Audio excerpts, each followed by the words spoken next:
প্রিয় শিক্ষার্থী সবাইকে স্বাগতম। আজ আমরা অষ্টম শ্রেণীর গণিত বিষয় অনুশীলন 2.1-এর 3 নাম্বার অঙ্কের সমাধানটা করব। এখানে 3 নাম্বার অঙ্কে কি দেয়া আছে সেটা আগে পড়ে নেই।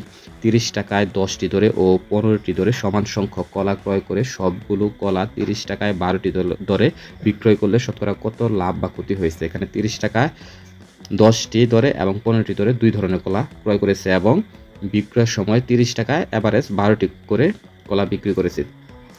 তো আমরা যদি লাভ ক্ষতি অঙ্ক করি তাহলে টাকার অঙ্কটা ভিন্ন থাকে, পরিমাণ থাকে এক, কিন্তু এখানে টাকার অঙ্কটা এক আছে এবং পরিমাণগুলো ভিন্ন ভিন্ন আছে। তো এই ধরনের অঙ্কে আমরা পরিমাণটিকে একটিতে কনভার্ট করে নেব, যে একটির দাম কত সেটা আগে বের করে নেব। তো এখানে 10টির দাম 30 টাকা, তাহলে 10টি কলার দাম 30, ক্রয় মূল্য 30 টাকা, তাহলে একটি কলার ক্রয় মূল্য কত হবে 3 টাকা, এবং 15টি কলার দর হচ্ছে 30 টাকা। তো 15টি কলার ক্রয় মূল্য হচ্ছে 30 টাকা, তাহলে একটির ক্রয় মূল্য কত 2 টাকা হবে সেটা বের করে নেব।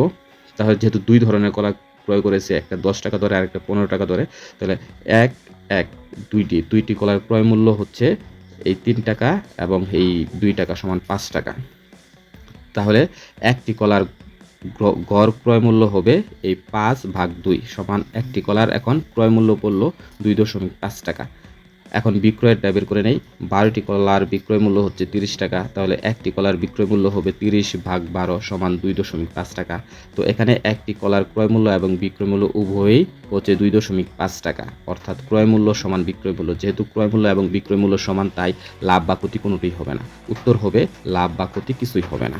ধন্যবাদ সবাইকে।